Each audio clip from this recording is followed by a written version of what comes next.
it like to be in a romantic relationship, but also professional relationship at the same time?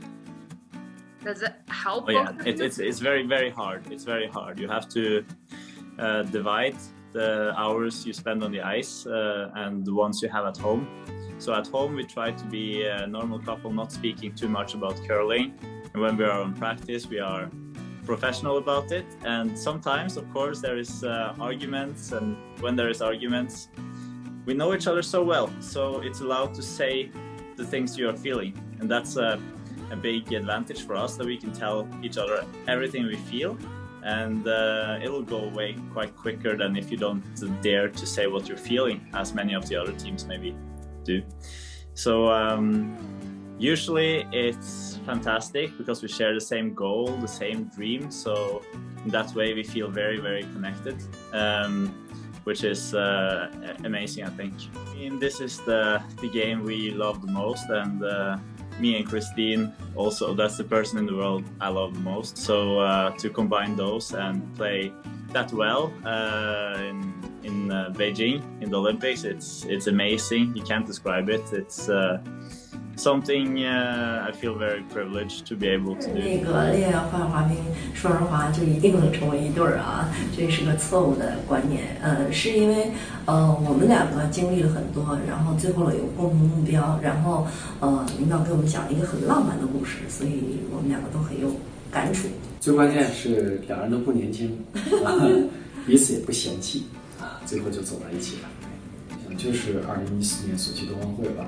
结束之后呢，我们接受一个采访，在这个采访上就有收到一大束花，当时送给庞青，就像我们比赛结束之后说的，这个虽然我们没有再次收获奥运奖牌，但是我们收获了彼此。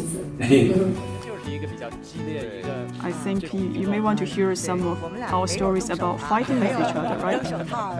Actually, we are not like fighting with each other.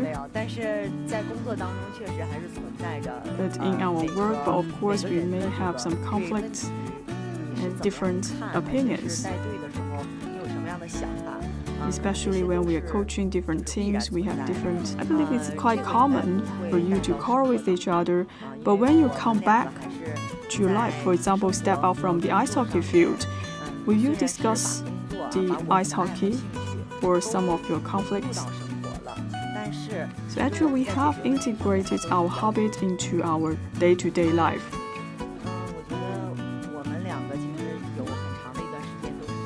So for both of us, we actually separated for a really long time, about 6 years.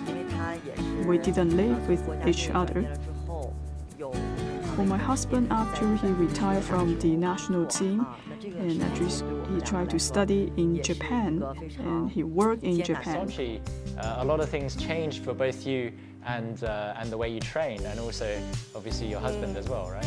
Yeah, he became my coach, and it's not something that we decided out of the blue.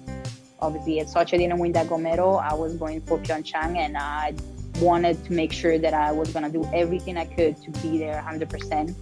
So I needed some extra help. I needed help, and Anthony was there. I like the way he worked with me, the way he thinks. I think it worked out pretty well, that I won that gold medal. He promised me also that I was going to be competitive in the 1,000 meter. That is the distance that I always suffer more. And in Pyeongchang, I also got a bronze medal on that distance. So everything worked out pretty well. And he showed me that, there was another level in me as an athlete.